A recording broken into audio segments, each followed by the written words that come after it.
بسم الله الرحمن الرحيم. السلام عليكم ورحمة الله وبركاته. بسم الله والحمد لله والصلاة والسلام على أشرف رسول الله وعلى آله الفائزين برضا الله أما بعد. അള്ളാഹു നമ്മുടെ ഈ സംഗമം സ്വീകരിക്കട്ടെ. നമ്മുടെ പാപങ്ങൾ അള്ളാഹു പുറത്തു തരട്ടെ. രോഗങ്ങൾ അള്ളാഹു ശിഫയാക്കട്ടെ. മരണപ്പെട്ടവരുടെ ഖബർ അള്ളാഹു സന്തോഷത്തിലാക്കട്ടെ. തെറ്റുകുറ്റങ്ങൾ അവർക്കും നമുക്കും അള്ളാഹു നിരുപാധികം മാപ്പാക്കി തരട്ടെ. നമ്മുടെയും കുടുംബത്തിൻ്റെയും സൃഷ്ട ആയുസ് അള്ളാഹു പൊരുത്തപ്പെട്ട വഴിയിൽ ഇസ്സത്തോടെ സന്തോഷത്തോടെ ദീർഘായുസോടെ കഴിഞ്ഞ് ഈമാൻ സലാമത്തായി മരിക്കാനുള്ള മഹാഭാഗ്യം അള്ളാഹു നമുക്കെല്ലാവർക്കും നൽകട്ടെ. അള്ളാഹുവിൻ്റെ മുന്നിലെ വിചാരണയിൽ രക്ഷപ്പെടാൻ ഒരു മനുഷ്യനെ സംബന്ധിച്ച് ചില സന്ദർഭത്തിൽ ആലോചിച്ച് പോവാറുണ്ട്. ഒരുപാട് ഉണ്ടായിട്ട് കാര്യമില്ല, ഒരൽപ്പം മതി. അത് അള്ളാഹു സ്വീകരിച്ചതാണ് എങ്കിൽ അത് മതി. അണുമണിത്തൂക്കം എന്ന ഖുർആൻ പറഞ്ഞത്. അണുമണിത്തൂക്കം ചെയ്താൽ മതി. അള്ളാഹു കബൂലാക്കി അത് വേണ്ട രീതിയിൽ പരിഗണിച്ചാൽ അത് മതി ഒരാൾക്ക് രക്ഷപ്പെടാൻ എന്ന് പരിശുദ്ധ ഖുർആൻ. രക്ഷപ്പെടാനുള്ള തത്രപ്പാടിലുള്ള ഓട്ടമാണ് നമ്മുടെ ജീവിതം. സത്യവിശ്വാസിയെ സംബന്ധിച്ചിടത്തോളം സ്വർഗത്തിൽ പോവാൻ ആഗ്രഹിക്കുന്നു എന്നതിൻ്റെ എല്ലാ പ്രകടനങ്ങളുമാണ് ഈ അമലുകളൊക്കെ. വല്ലാത്ത ആഗ്രഹമാണ്, കണ്ടിട്ടില്ലാത്ത എന്നാൽ വിശ്വാസത്തിൻ്റെ കാതലായ ഭാഗമായ സ്വർഗം. അതിൽ പ്രാപിക്കാൻ മഹാന്മാരുടെ ചരിത്രമൊക്കെ കേൾക്കുമ്പോഴും പഠിക്കുമ്പോഴും ഒക്കെ നമ്മളെത്ര അകലെയാ നിൽക്കുന്നത് സ്വർഗത്തിൽ നിന്ന്. ഇനി കുറഞ്ഞ സമയമേ ഉള്ളൂ ജീവിച്ചു തീരാൻ. അതിനുള്ളിൽ അവിടേക്ക് എത്തണം എന്നുള്ളതാണ്. മഹാനായ മൻസൂർ ബിൻ സക്കീർ റളിയല്ലാഹു അൻഹു എന്ന മഹാനായ ഒരു സൂഫി അള്ളാഹുവിൻ്റെ പൊരുത്തത്തിലായി ജീവിച്ച് മരിക്കാൻ ആഗ്രഹിച്ച് ജീവിതത്തിൻ്റെ എല്ലാ നിമിഷങ്ങളിലും ഇബാദത്തുകൾ കൊണ്ട് ധന്യമായ മഹാപണ്ഡിതനും സൂഫിയുമായ മൻസൂർ ബിൻ സക്കീർ റളിയല്ലാഹു അൻഹു എന്ന മഹാൻ 30 ഹജ്ജ് ചെയ്ത ആളാണ്. ഇന്നത്തെ സൗകര്യങ്ങളില്ലാതെ അദ്ദേഹത്തെ കൊണ്ട് വളരെ ക്ലേശം സഹിച്ച് 30 ഹജ്ജ് ചെയ്യാനുള്ള തൗഫീഖ് അള്ളാഹു നൽകി. 60 വർഷം ആ മഹാനുഭാവൻ റമദാൻ മാസത്തിൽ നോമ്പ് ആസ്വദിച്ചനുഷ്ഠിച്ചു. എങ്ങനെയെങ്കിലും പട്ടിണി കിടക്കല്ല ചെയ്തത്. 60 റമദാൻ, അതായത് 60 വർഷം റമദാനിലെ നോമ്പ് ആസ്വദിച്ച് അനുഷ്ഠിച്ചു. മഹാനവറുകൾക്ക് അല്ലാത്ത ദിവസങ്ങളിലും സുന്നത്ത് നോമ്പുകളൊക്കെ യഥേഷ്ടം ഉണ്ടായിരുന്നു. മൻസൂർ ബിൻ സക്കീർ റളിയല്ലാഹു അൻഹു എന്ന് പറയുന്ന മഹാനായ സൂഫി സുന്നത്ത് നോമ്പായാലും ഫർദ് നോമ്പായാലും നോമ്പ് എടുത്തിട്ടുള്ള രാത്രികൾ മുഴുവനും ഉറങ്ങാതെ ഹയാത്താക്കുകയാണ്, ഇബാദത്ത് കൊണ്ട് ഹയാത്താക്കുകയാണ്. മഹാനവറുകൾ വഫാത്തായി. മഹാനവറുകൾ 70 വയസ്സാണ് ജീവിച്ചത്. മഹാനവറുകള് 10,000 ദീനാറുകൾ ദാനം ചെയ്ത മഹാനാണ്. മഹാനവറുകള് 40 വർഷം ജിഹാദ് ചെയ്തിട്ടുണ്ട്. ഒരു സന്ദർഭത്തിൽ 40 വർഷം അദ്ദേഹം ജിഹാദിന്റെ മാർഗത്തിൽ ഉണ്ടാവേണ്ടി വന്നിട്ടുണ്ട്.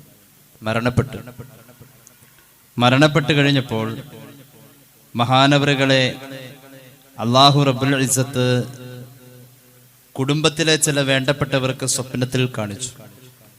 അദ്ദേഹത്തിന്റെ പ്രധാന ശിഷ്യന്മാരിൽ ചിലരെ സ്വപ്നത്തിൽ കാണിച്ചു. മൻസൂർ ബിൻ സക്കീർ റളിയല്ലാഹു അൻഹു എന്ന മഹാനായ മനുഷ്യനെ സ്വപ്നത്തിൽ കണ്ടപ്പോൾ അല്ലാഹു റബ്ബുൽ ഇസ്സത്ത് അദ്ദേഹത്തിന്റെ മരണശേഷം അദ്ദേഹത്തെ എങ്ങനെ സ്വീകരിച്ചു, കൈകാര്യം ചെയ്തു എന്ന ചോദ്യം സ്വാഭാവികമായും സ്വപ്നത്തിൽ കണ്ടവർ അദ്ദേഹത്തോട് ചോദിച്ചിരുന്നു.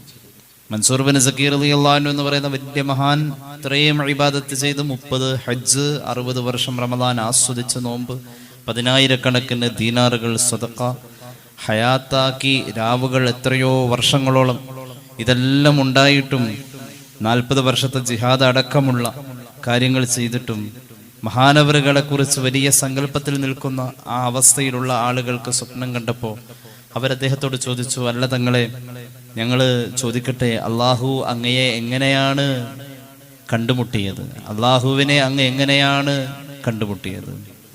പറഞ്ഞു, ഞാൻ ഇത്രയും അമല് ചെയ്തിട്ട് ഒരു നിലക്കെന്റെ മനസ്സിൽ ഒരു നിഫാഖിന്റെ ലാഞ്ചന പോലും ഇല്ലാതെ ഞാൻ ഇത്രയും അമല് ചെയ്തിട്ട് ഒന്നും അവിടെ സ്വീകരിച്ചതായി ഞാൻ കണ്ടില്ല.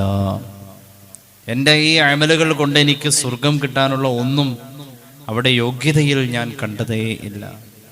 എല്ലാം ഇവിടെ നിന്ന് ചെയ്തു, പക്ഷെ അവിടെ ചെന്ന് നോക്കിയപ്പോൾ അക്കൗണ്ടിൽ ഇട്ടതാണ്, പക്ഷെ പാസ്ബുക്ക് അടിച്ചു വന്നപ്പോൾ അതിൽ കാണുന്നില്ല.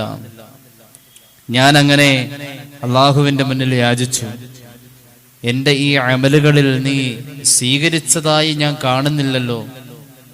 അള്ളാഹു പറഞ്ഞു, വിഷമിക്കേണ്ട, അങ്ങ് സ്വർഗാവകാശിയാണ്. സ്വപ്നത്തിൽ ആഗതനായ മൻസൂർ ബിൻ സക്കീർ റളിയല്ലാഹു അൻഹു പറയുകയാണ്, ഞാൻ സ്വർഗാവകാശിയാണെന്ന് അള്ളാഹു എനിക്ക് അറിയിപ്പ് തന്നു, പക്ഷെ ചെയ്ത അമലൊന്നും സ്വീകരിച്ചതായി കാണുന്നില്ല. അപ്പോ എനിക്ക് സ്വർഗത്തിൽ പോകാൻ എന്താണ് നീ കാരണമാക്കിയതെന്ന് ചോദിച്ചപ്പോൾ അള്ളാഹു മഹാനവറുകളോട് പറഞ്ഞു, നിങ്ങൾ ജനങ്ങൾ സഞ്ചരിക്കാൻ ക്ലേശപ്പെട്ടിരുന്ന ഒരു വഴിയുണ്ട്, ആ റോഡ് നിങ്ങളുടെ വീട്ടിലെ തൂമ്പ കൊണ്ട് കൈക്കോട്ട് കൊണ്ട് വൃത്തിയാക്കി ജനങ്ങൾക്ക് നടക്കാനുള്ള യോഗ്യത ഉണ്ടാക്കി കൊടുത്തു. ഇത് ജനങ്ങൾക്ക് അതിൽ നടന്നുപോയ ആളുകൾക്ക് സന്തോഷം കൊടുത്തു. ജനങ്ങൾ സന്തോഷിച്ച ആ ഒരൊറ്റ പ്രവൃത്തിയാണ് നിങ്ങളെ സ്വർഗത്തിലെത്തിച്ചതെന്ന് അള്ളാഹു മഹാനവറുകളോട് അറിയിച്ചതായി ആ മഹാനെ കാണാൻ ഭാഗ്യം കിട്ടിയ ആളുകളോട് മഹാനവറുകൾ സ്വപ്നത്തിൽ പറഞ്ഞു. അപ്പൊ നമ്മൾ കാണുന്നതല്ല നമ്മുടെ വിജയം. അള്ളാഹു വിജയം തരട്ടെ. പിന്നെ നമുക്ക് എന്ത് കഴിയും? വിജയിക്കാൻ എങ്ങനെയൊക്കെ ചെയ്തു നോക്കാം. അള്ളാഹുവിന്റെ ഔദാര്യമാണ് നമ്മൾ വിജയിക്കുക എന്നത്. അള്ളാഹുവിന്റെ മുന്നിൽ ഏതാ സ്വീകരിക്കാന്ന് പറയാൻ പറ്റില്ല. വിജയിക്കുമെന്ന് ഉറപ്പുള്ള അമ്പിയാക്കൾ പോലും വിജയിപ്പിക്കണേന്ന് ദുആ ചെയ്തത്. വിജയിക്കുമെന്ന് ഉറപ്പുള്ള അമ്പിയാക്കൾ പോലും അള്ളാഹുവെ വിജയിപ്പിക്കണേന്ന് ദുആ ചെയ്തത്. ചില നബിമാര് ദ്വാരുന്നത് അത്ഭുതപ്പെടും. വിജയിച്ചവരുടെ കൂടെ ചേർക്കണേന്നാ, എന്നെ വിജയിപ്പിക്കണേന്നല്ല. ഞാൻ എന്തായാലും തോക്കും ഉറപ്പാ, എന്നാലും വിജയിക്കുന്നവരുടെ കൂടെ ചേർത്ത് എന്നെ കടത്തി വിടണേ. നബിയുല്ലാഹി യൂസുഫ് അലൈഹിസ്സലാം. അത് വലിയൊരു കാര്യം, അള്ളാഹുവിന്റെ അടുക്കൽ വിജയിക്കാന്നുള്ളത്. ഒരു ദിവസം അതേക്കുറിച്ച് ആലോചിക്കാൻ നമുക്ക് പറ്റണില്ല എന്നുള്ളത്. അത്രയും നമ്മൾ അതപ്പതിച്ചിട്ടുണ്ട്. ഞാൻ ഈ കോലത്തിൽ ഞാൻ ജീവിച്ച ഇനി എത്ര നാൾ ജീവിക്കാനുണ്ടോ? ഇനിയിപ്പം നാളെ നന്നാവാന്ന് ഓർത്താൽ നാളെ എനിക്ക് ജീവിക്കാൻ പറ്റുമോ? അങ്ങനെ ഒരു ദിവസം നമ്മുടെ നാളത്തെ കുറിച്ചുള്ള വിചാരണ നമുക്ക് സാധിക്കുന്നില്ല. കാരണം നമ്മുടെ മനസ്സ് വേറെ തിരക്കുകളിലാണ്. നമ്മുടെ തിരക്കെപ്പോഴാ തീരാന്നറിയോ? തിരക്കെപ്പോഴാ തീരാ? സാധാരണ പറയാറുണ്ടല്ലോ, വീടൊന്ന് ഒതുക്കണം, വീട്ടില് എല്ലാം ഒന്ന് സെറ്റ് ചെയ്യണം, ആ മാറാലേക്ക് ഒന്ന് അടിക്കണം, അങ്ങനെ ചെയ്യണം, ഇങ്ങനെ ചെയ്യണം. എപ്പോഴാ? അതാ നോമ്പും പെരുന്നാളും വരുന്നതിന് മുമ്പായിട്ട്, അല്ലെങ്കിൽ ബറാത്തിന് മുമ്പ് ഒരു ഒതുക്കലാണ്. അല്ലെങ്കിലോ കുത്തഴിഞ്ഞ് കിടക്കുന്ന ചില കാര്യങ്ങൾ, അവിടെ പോവാൻ്റെ ഇവിടെ പോവാൻ്റെ, ഇതൊന്നും തീർന്നിട്ടില്ലെങ്കിൽ എന്നാ എപ്പോഴാ സമയം, എപ്പോഴത് തീർക്കാം? അതിപ്പോ ഇൻഷാ അല്ലാഹ് അടുത്ത പ്രാവശ്യം ലീവ് തീരുന്നതിന് മുമ്പായിട്ട്, ഈ വരുന്ന ലീവ് തീരുന്നതിന് മുമ്പായി, വീണ്ടും ഗൾഫിൽ പോകുന്നതിന് മുമ്പായിട്ട് പോകേണ്ടടത്തൊക്കെ പോകണം, കാണേണ്ടവരെ കാണണം, അത് വിഷയം സംസാരിച്ച് തീർക്കണം. ഒക്കെ നമുക്ക് ഇങ്ങനെ സമയം തെറ്റിക്കിടക്കുക എല്ലാ കാര്യവും. അതെപ്പോഴും അതിനൊരു പരിധി വെച്ചിട്ടുണ്ട്. എന്നാൽ ടോട്ടലി നമ്മൾ ദുനിയാവിന്റെ അവസ്ഥ നോക്കിക്കഴിഞ്ഞാൽ നമ്മൾക്ക് ആഖിറത്തിലേക്കുള്ളത് എപ്പോഴാ? നാളെ, മറ്റന്നാള്? എന്തായാലും മോളെ കെട്ടിച്ചിട്ട് ഹജ്ജിനൊക്കെ പോയി നന്നാവണം, അങ്ങനെയും തീരുമാനം എടുക്കുന്ന ആളുകളുണ്ട്. നമ്മൾ ആഖിറത്തിന്റെ കാര്യത്തിൽ ഇങ്ങനെ നീട്ടി വെക്കും. എന്തായാലും തജ്വീദൊക്കെ ഒന്ന് പഠിച്ച് ഖുർആൻ ഓതണമെന്ന് ആഗ്രഹമുണ്ട് ഉസ്താദെ, സമയം കിട്ടിയിട്ടില്ല, ഇൻഷാ അല്ലാഹ് അല്ലേ, അങ്ങനെ അതൊരാഗ്രഹം. അങ്ങനെ പലതും ഉണ്ട്. ഒരു ഉംറക്കൊക്കെ പോകണമെന്നുണ്ട്. ഇപ്പൊ അതായത് ഈ കൊല്ലം നടക്കൂല. നടക്കായിക എന്താ? ഒരു ഹോസ്പിറ്റൽ കേസ് വന്നു കഴിഞ്ഞാൽ നമ്മൾ അതിനു വേണ്ടി പൈസക്ക് വേണ്ടി എന്തെല്ലാം ശ്രമങ്ങൾ നടത്തും. നമ്മൾ ശ്രമിച്ചാൽ നടക്കാവുന്ന കാര്യം ആഖിറത്തിന്റെ കാര്യമാകുമ്പോൾ ഒരു സാവകാശ ബോധം സ്വാഭാവികമായിട്ടും വരും. നമ്മുടെ തിരക്ക് കഴിഞ്ഞിട്ട് എല്ലാം കഴിഞ്ഞിട്ട് നമുക്ക് കൈ കഴുകാം, ആഖിറത്തിന് വേണ്ടി ഒരുങ്ങിയിരിക്കാം. അങ്ങനെ ഉണ്ട്. ഇത്ര നേരത്തെ സൂഫിയായിട്ട് ഞാൻ അങ്ങനെ ഇരുന്ന് കഴിഞ്ഞാൽ ഒന്നും നടക്കൂല. അങ്ങനെയല്ല.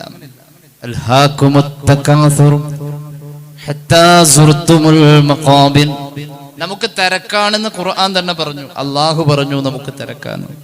അൽഹാക്കും, നിങ്ങളെ ജോലിയാക്കി, അത്തകാസുർ, സമ്പാദിക്കണോലോ, പൊങ്ങച്ചം കാണിക്കണോലോ എന്ന ചിന്ത കൊണ്ട് നിങ്ങൾ തിരക്കായി. അല്ലാതെ എന്തിനാ തിരക്ക് വന്നിരിക്കുന്നത്? മനുഷ്യന് രണ്ട് കാര്യത്തിലാണ്. ഒന്ന്, ദുനിയാവ് സമ്പാദിക്കണം എന്നുള്ള കാര്യത്തിലാണ് തിരക്ക് വന്നിട്ടുള്ളത്. രണ്ട്, പൊങ്ങച്ചം കാണിക്കണം, ഞാൻ വലുതാണ്, ഞാൻ മോശമല്ല എന്ന് കാണിക്കാൻ വേണ്ടിയിട്ട് മാത്രമുള്ള തിരക്ക്. ഇതല്ലാത്ത തിരക്കില്ല. ഹത്താ സുർതുമുൽ മഖാബിർ. ആ തിരക്ക് അവസാനിച്ചു എന്ന് പറയണത് നിങ്ങളുടെ ശരീരത്തെ ഖബറിൽ ഇറക്കി വെക്കണ ആ സമയം വരെ. മരിച്ചാലും തിരക്കാണെന്ന് പറയേണ്ടി വരും. ഖബറിൽ എത്തുന്നത് വരെ എന്നാ പറഞ്ഞത്. മരിച്ചു കഴിഞ്ഞാലും ഒരു 5 മിനിറ്റും കൂടി നമ്മുടെ തിരക്ക് ബാക്കി ഉണ്ടാവുന്ന അത്രയും തിരക്കാണ് നമ്മൾ. ആർക്കാ തിരക്കില്ലാത്തത്? فلتنظر نفس يا أيها الذين آمنوا اتقوا الله ولتنظر نفس ما قدمت لغد واتقوا الله إن الله خبير بما تعملون. നാളെ എന്റെ റബ്ബ് എന്നോട് ചോദിക്കും. അതായത് നാളെ ഞാൻ ഖബറിലാണ് കിടക്കുക. അപ്പൊ റബ്ബ് ചോദിക്കൂലോ, റബ്ബിന്റെ മലക്ക് ചോദിക്കൂലോ എന്താ ഉള്ളേന്ന്. അപ്പൊ എനിക്ക് പറയാൻ ഇന്നതുണ്ടെന്ന് പറയാൻ ജമിഅനൂരിയയിൽ ഞങ്ങൾ ചൊല്ലുമ്പോ കളമ്പാടി ഉസ്താദ് ചോദിക്കും, കുട്ടികളെ നിങ്ങൾ ഏതൊക്കെ കിതാബുകൾ ഓതി എന്ന് ചോദിക്കും. ആദ്യത്തെ ചോദ്യം അതാ. അപ്പൊ ഇന്ന കിതാബ് ഓതി എന്ന് പറയുന്നു. അപ്പൊ ഉസ്താദ് കുറെ കിതാബ് ജീവിതത്തിൽ ആദ്യമായിട്ട് കേൾക്കണ കുറെ കിതാബിന്റെ പേര് ഇങ്ങോട്ട് പറയാം. അത് ഓതിയോ ഇല്ല, ഇത് ഓതിയോ ഇല്ല. ആദ്യമായിട്ട് ആ പേരൊക്കെ കേൾക്കുന്നത്. ഇതൊന്നും ഓതാതെ ഇപ്പൊ ഇങ്ങോട്ട് വന്നത്. ഇവിടെ ഓതാൻ വരുന്ന ആൾക്ക് ഇതിനു മുമ്പ് ഇത്ര കിതാബുകൾ ഓതി കഴിഞ്ഞു എന്ന് ഉള്ളത് ഒരു ഉറപ്പ് വേണം. എന്നാലേ ഇവിടെ ഓതുന്നത് നിങ്ങൾക്ക് മനസ്സിലാവും. അപ്പൊ ഇന്നത് ഓതിയോ എന്ന് ചോദിച്ചാൽ ഇന്നത് ഓതിയോ അത് ഓതിയില്ല. അപ്പൊ ഇത് ഓതി, അത് ഓതി, അപ്പൊ അത് മതി, മറ്റേത് ഓതിയില്ല എന്ന് വെച്ചാൽ കുഴപ്പമില്ല. അങ്ങനെ നമുക്ക് ഒരു ചോദ്യം വരും. ആ ചോദ്യത്തിൽ നമുക്ക് പറയാനുള്ളത് എന്താ? പറയാൻ എത്രേ ഉള്ളൂ. അള്ളാനെ പേടിച്ചിട്ടാണ് ഞാൻ അത് ചെയ്തത്, അള്ളാനെ പേടിച്ചുകൊണ്ടാണ് ഞാൻ അത് ചെയ്യാതിരുന്നത് എന്ന് പറയാൻ പറ്റുന്ന ഒരു വിവേകത്തിന്റെ പ്രവർത്തനങ്ങളാണ് ഇവിടെ ഉണ്ടായിട്ടുള്ളതെങ്കിൽ രക്ഷപ്പെട്ടു. അല്ലാഹു തൗഫീഖ് നൽകട്ടെ. ഇന്നല്ലാഹ ഖബീറും ബിമാ തഅമലൂൻ. അല്ലാഹു ഖബീറാണ്. ഖബീർ എന്ന് പറഞ്ഞാൽ ഇപ്പൊ ഖബീർ എന്ന് പറഞ്ഞാൽ അങ്ങനെ മനസ്സിലാക്കാം. അള്ളാഹു അറിയുന്നവനാണെന്ന് പറഞ്ഞ പറ്റില്ല. നമ്മളിപ്പോ അട ഉണ്ടാക്കാറുണ്ട് തേങ്ങയും ശർക്കരയൊക്കെ വെച്ചിട്ട്. അത് അട കൈ കിട്ടുമ്പോൾ ചിലർ ചോദിക്കും ഇതിൻ്റെ അകത്ത് അവലാണോ അത് തേങ്ങയും ശർക്കരയാണോ എന്ന് ചോദിക്കും. അല്ലെ, സഹോദരിമാരോടാകുമ്പോൾ പെട്ടെന്ന് ക്ലിക്കാകാൻ പറ്റൊരു ഉദാഹരണം അതാണ്. സ്വാഭാവികമായിട്ടും അത് ചോദിക്കും. ഇതിൻ്റെ അകത്ത് ഞാനാണ് ചോദിക്കും, ഇതിൻ്റെ അകത്ത് അവലാണെന്ന് പറഞ്ഞാൽ വേണ്ടെന്ന് പറയും, ഇഷ്ടമല്ല എന്ന് പറയും. അല്ലെ, തേങ്ങയും ശർക്കരയാണെന്ന് പറഞ്ഞാൽ ഇത് കിട്ടുന്ന എന്നെ സംബന്ധിച്ചിടത്തോളം അടയാണെന്ന് അറിയാം, ഒരറിവാണിത്. പക്ഷെ ഇത് ഉണ്ടാക്കിയ ആള് ഖബീറാണ്. അതിന്റെ ഉള്ളിൽ എന്താ വെച്ചെന്നുള്ളത് ആർക്കറിയാം? അത് ഉണ്ടാക്കിയ ആള് ഖബീറാണ്. ഉള്ളിലുള്ളതും അറിയാം, ഇത് ഏത് കടയിൽ നിന്ന് വാങ്ങിയ പൊടിയാണെന്ന് അറിയാം, എല്ലാവരും ഡീറ്റെയിൽ ആയിട്ട് അറിയാം. ഉള്ളിലുള്ളതും അറിയാം, പുറത്തുള്ളതും അറിയാം. ഉള്ളിലുള്ളത് അറിയാം ആർക്ക്? ഉള്ളിലുള്ളത് അള്ളാഹുവിന് അറിയാം എന്താണെന്ന്. നമ്മൾ എത്ര ഒളിച്ചു വെച്ചാലും ഉള്ളിലുള്ളത് അവൻ അറിയാം. വലാ തകൂനു കല്ലദീന നസുല്ലാഹ്. അല്ലാഹനെ മറന്ന് ജീവിക്കുന്ന ആളുകളുണ്ട്, അവരാവല്ലേ നിങ്ങൾ എന്നല്ല, അവരെ പോലെ ആവല്ലേ. അവരോളാവണ്ട, അവരെ പോലെ. കണ്ടെത്തോന്നു നിങ്ങൾ അല്ലാഹനെ മറന്നാ ജീവിക്കണത്, കണ്ടെത്തോന്നുള്ളൂ. കാരണം പോലെയാണ്. ശരിക്കും നിങ്ങൾ അല്ലാഹനെ മറന്നല്ല ജീവിക്കണത്, പക്ഷെ അത് പോലെ തോന്നിക്കാം. ആ പോലെ തോന്നിക്കുന്ന പോലെ നിങ്ങൾ ആവരുത്, അത്രയും സൂക്ഷിക്കണം. വലാ തകൂനൂ കല്ലദീന നസുല്ലാഹ് ഫഅൻസാഹും അൻഫുസഹും. അങ്ങനെ അല്ലാഹനെ മറന്നവരെ പോലെ നിങ്ങൾ ജീവിച്ചാൽ നിങ്ങൾക്ക് നന്മ ചെയ്യാൻ പറ്റൂല. അത് നമുക്ക് ബോധ്യമായപ്പോഴാ കൊറോണ വന്നു കഴിഞ്ഞപ്പോ ഹജ്ജിന് പോവാനും മറ്റുമൊക്കെ ഉള്ള സൗകര്യങ്ങള് ഇല്ലാതെ പോയപ്പോ ഒരു സഹോദരന്റെ വർത്താനം കേട്ട് ഞാൻ സങ്കടപ്പെട്ടു പോയി. അദ്ദേഹം പറഞ്ഞു, ഞാൻ കുറെ കാലം സൗദിയിലുണ്ടായിരുന്നു, അവിടുന്ന് ഹജ്ജിന് പോവാന്ന് തീരുമാനിച്ചു.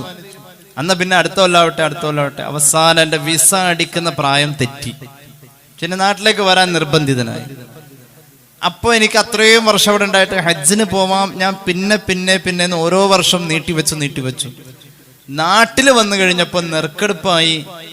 70 വയസ്സ് കഴിഞ്ഞാലേ വേഗം കിട്ടൂ എന്നൊരവസ്ഥയൊക്കെ വന്നു.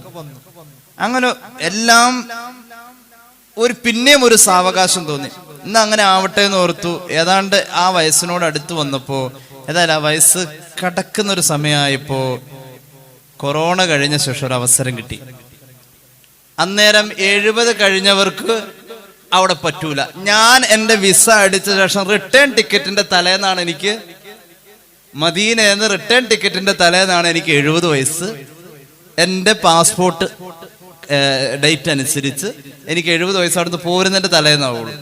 അങ്ങനെ ഒരു തലേ ദിവസം മണിക്കൂറുകൾക്കുള്ളില് 70 വയസ്സാവും. അവിടുന്ന് പോന്നിട്ടുണ്ടാവില്ല. റിട്ടേൺ ടിക്കറ്റും കൂടി ഉൾപ്പെടെയുള്ള ഹജ്ജിന്റെ കാര്യം വരാം. അങ്ങനെ എനിക്ക് ആ കൊല്ലം പോകാൻ പറ്റിയില്ല. ഒന്ന് ആലോചിച്ച് നോക്കണേ. അള്ളാഹു തൗഫീഖ് നൽകട്ടെ. പിന്നെ ആവട്ടെ എന്ന് വെച്ചൊരു നന്മയെ പിന്തിപ്പിച്ചാൽ കിട്ടൂല. കൊറോണ വന്നപ്പോൾ ഒരുപാട് ഹജ്ജ് ഫറദായ ആളുകൾ മരിച്ചു പോയിട്ടുണ്ട്. അള്ളാഹു പുറത്തു കൊടുക്കട്ടെ. അത് അള്ളാഹു സാധ്യമാക്കി കൊടുക്കട്ടെ. ഒരുപാട് ആഗ്രഹിച്ചു. കൊറോണ വന്നപ്പോ ജമാഅത്തായിട്ടൊന്ന് നിസ്കരിക്കാൻ പോലീസുകാർ പിടിച്ചിട്ടുണ്ട്. അല്ലെ, ഉളുഹിയ്യത്തിന്റെ പങ്കാളിത്തം, എന്തെല്ലാം കാര്യങ്ങൾ നമ്മൾ ജമാഅത്തായി നടത്തിയോ അതൊക്കെ മനുഷ്യൻ ആഗ്രഹിച്ചു പോയൊരു സമയമുണ്ട്. എത്ര ജുമാഅകൾ.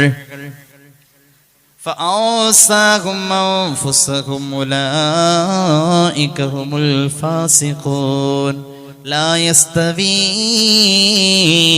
أصحاب النار وأصحاب الجنة أصحاب الجنة هم الفائزون لو أنزلنا هذا القرآن على جبل رأيته خاشعا متصدعا من خشية الله.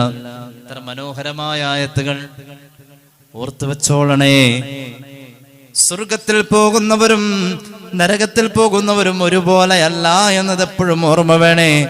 സ്വർഗത്തിൽ പോകുന്നവർക്ക് പണിയുണ്ട്, നരകത്തിൽ പോകുന്നവർക്ക് പണിയില്ല. എന്തുകൊണ്ട്?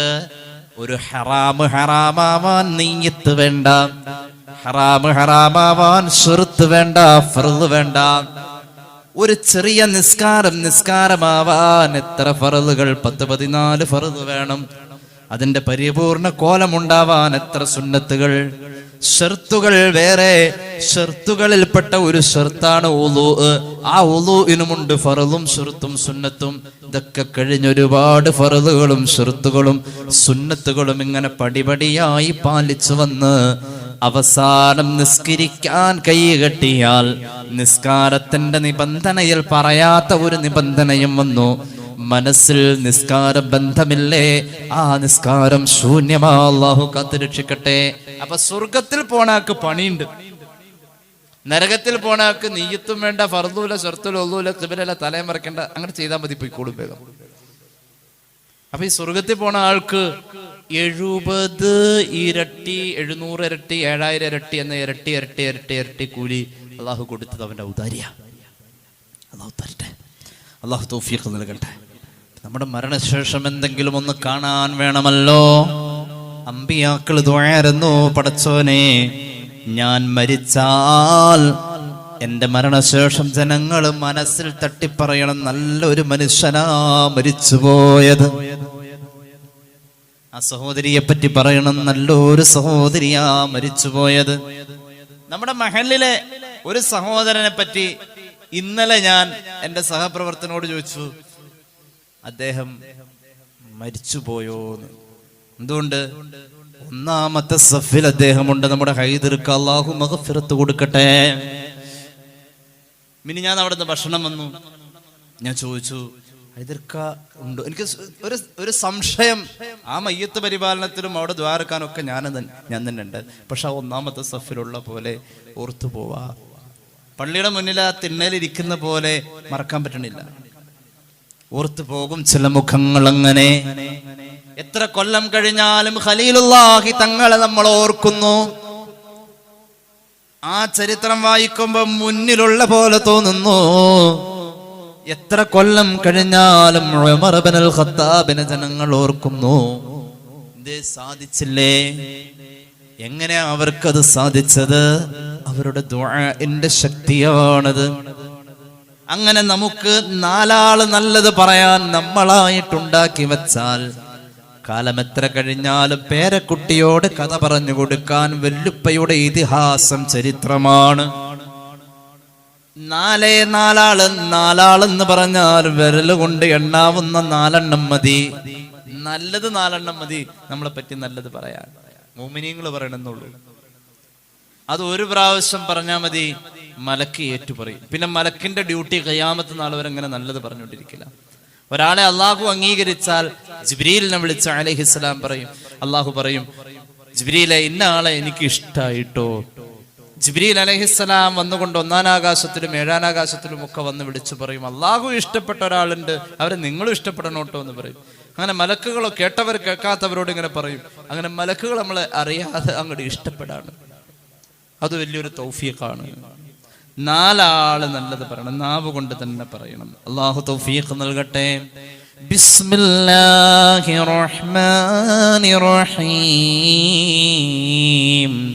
വത്തഖൂ യൗമൻ തുർജഊന ഫീഹി ഇലല്ലാഹ് ثم توفى كل نفس ما كسبت وهم لا يظلمون. സൂറത്തുൽ ബഖറ. ഒരു ദിവസം വരാനുണ്ട്, ഒറ്റ ദിവസം എല്ലാവർക്കും ഉണ്ടാവും. ലൈഫിലെ ഏറ്റവും ഇമ്പോർട്ടന്റ് ആയ ദിവസം ആ ദിവസമാണ്. ഏത് ദിവസം? നമ്മൾ ജനിച്ച ദിവസം. നമ്മുടെ ലൈഫിലെ ഏറ്റവും പ്രാധാന്യമുള്ള ദിവസം നമ്മുടെ കല്യാണ ദിവസമല്ല. കല്യാണ ദിവസമല്ല, അഡ്ജസ്റ്റ് ചെയ്യാം കല്യാണ ദിവസങ്ങൾ.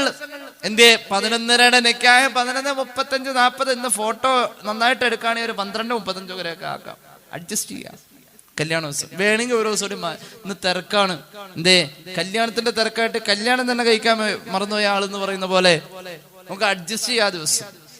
ജനിച്ച ദിവസം ഇപ്പൊ എന്തോന്നപ്പോ നമ്മൾ ആ മലങ്കടപ്പിൽ എന്താ ചെയ്യാനുള്ള? ഒന്നും ചെയ്യാനുള്ള. കാലിട്ട് കുറച്ചേരം കടിക്കുക, കുറച്ചേരം കരയാ, കൂടെ ഉള്ളവർ അടങ്ങാറാക്കുക, ഉറക്കം കളയാ എന്നല്ലാതെ അന്ന് പ്രത്യേക പണിയൊന്നും നമുക്ക് അന്നില്ല. പക്ഷെ മരണോത്സവം ഒരു നിലക്ക് നമുക്ക് പറ്റില്ല. എന്തുകൊണ്ട്?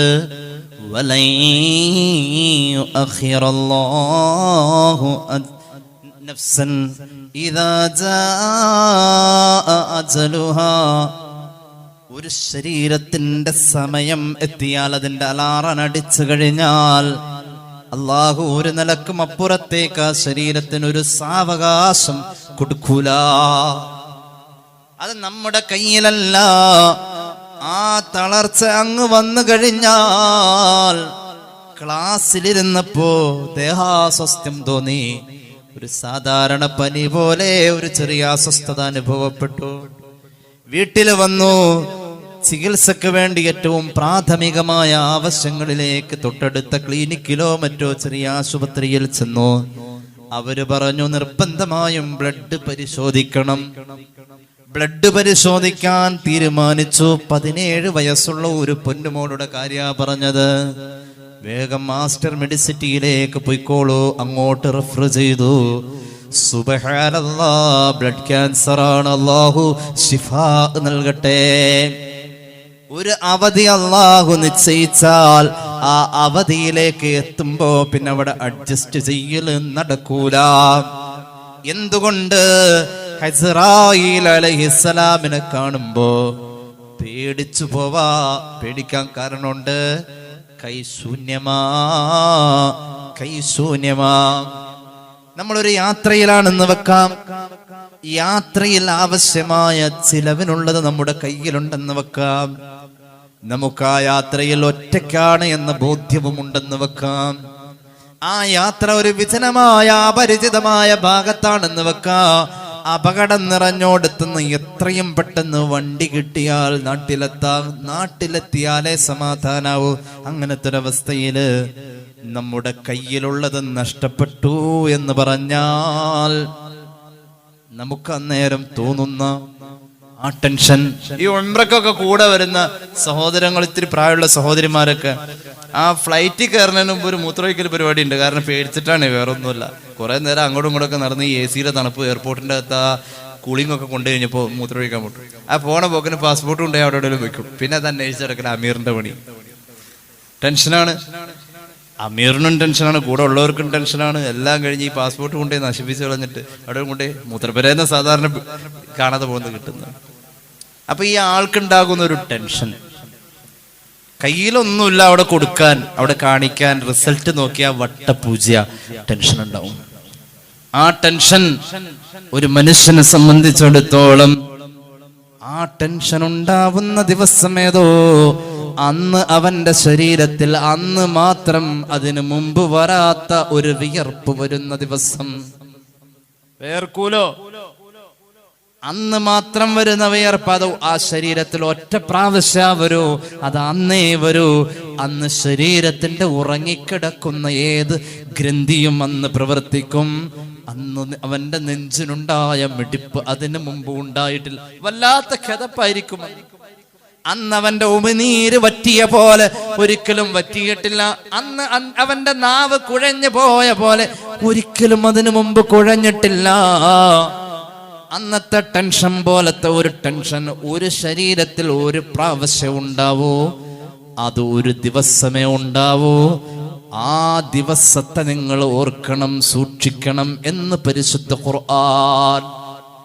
ആ ഒരു ദിവസം വത്തഖൂ യൗമ തുർജഊന ഫീഹി ഇലല്ലാഹ്, അല്ലാഹുവിലേക്ക് നിങ്ങൾ മടക്കപ്പെടുന്നത് ആ ദിവസം നിങ്ങൾ അല്ലാഹുവിലേക്ക് മടക്കാം.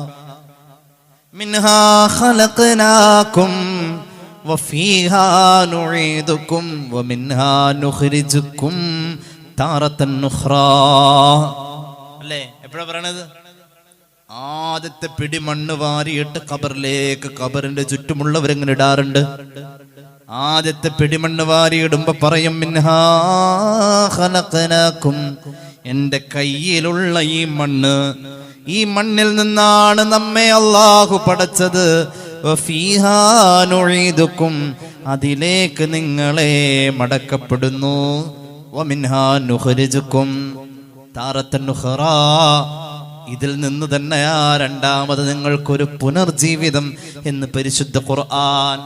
ഇരയിന്മേൽ കണ്ണീരതും ചേർത്ത് മണ്ണതിനാലെ അടവാക്കും വിടവിലെ ബാറിലെ കനമേറും മീസാൻ കല്ലും മണ്ണും അതിന്മീതെ മറമാടും ഖബർ ബഹു ജോറിലേ പരം വിധിച്ചുമായിട്ട് ചുങ്കിൽ നടക്കുന്ന സുജാഅത്ത് നമുക്കുണ്ട് നാട്ടിലെ. കഥയെന്തെന്നറിവുണ്ടോ നാളെ കിടക്കുന്ന ഖബറെന്ന ഭയങ്കര വീട്ടിലെ. ഇതൊരു വരിയാണത്, തിരൂരങ്ങാടിക്കാരന്റെ വരിയാണിത്. AV മുഹമ്മദ് സാഹിബ് പാടിയതാണെന്നാണ് എനിക്ക് തോന്നുന്നത്, അല്ലേ? അല്ലാഹു മഗ്ഫിറത്ത് കൊടുക്കട്ടെ.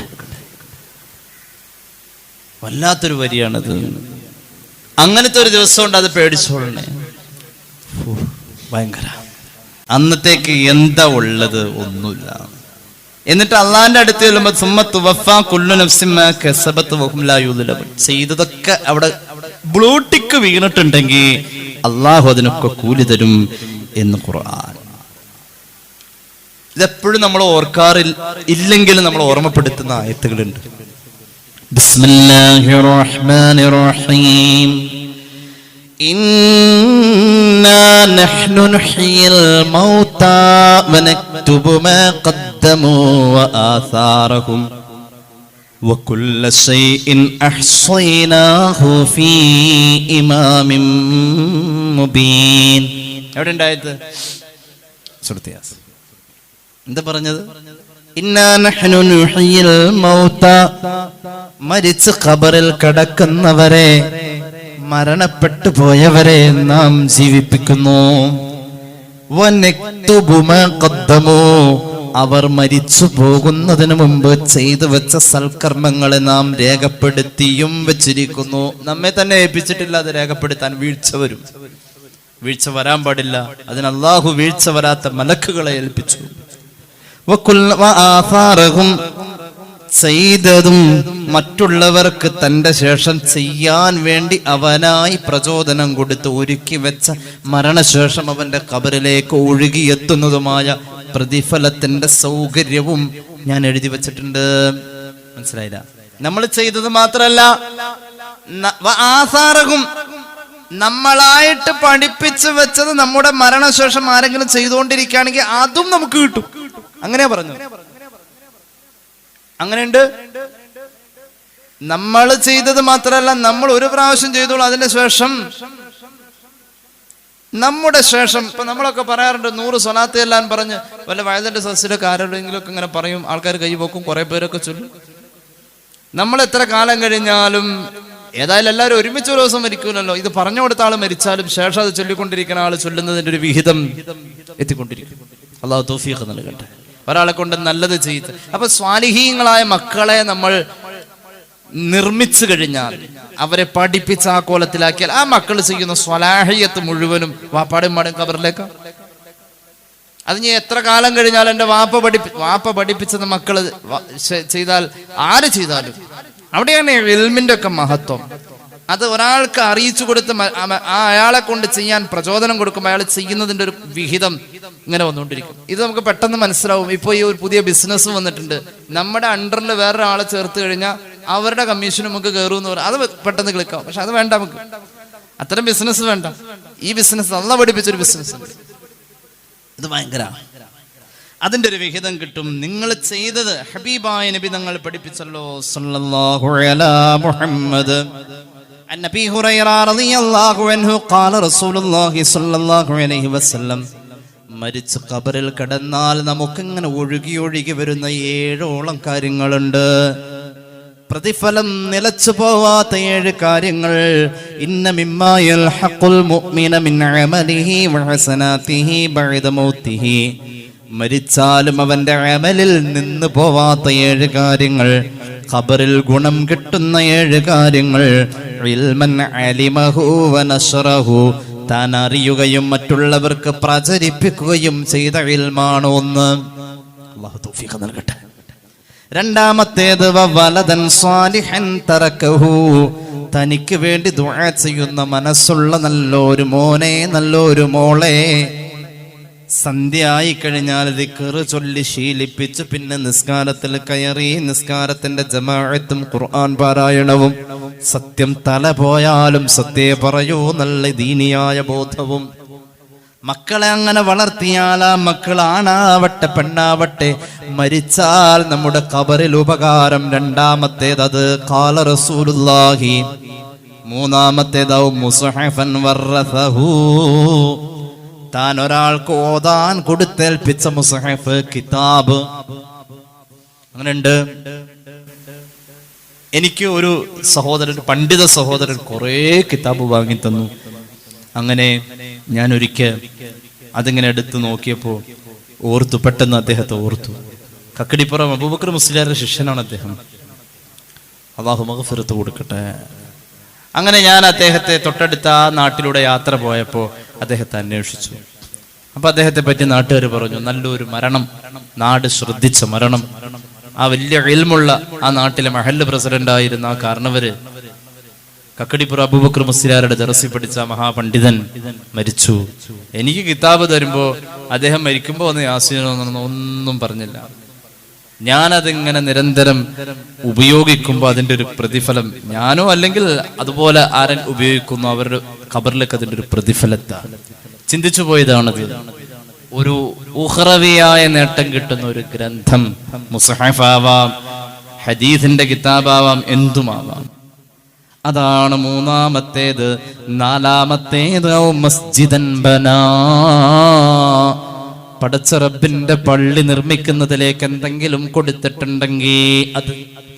അഞ്ചാമത്തേത് ബൈതൻ ലിബ്നിസ് സബീലി ബനാ.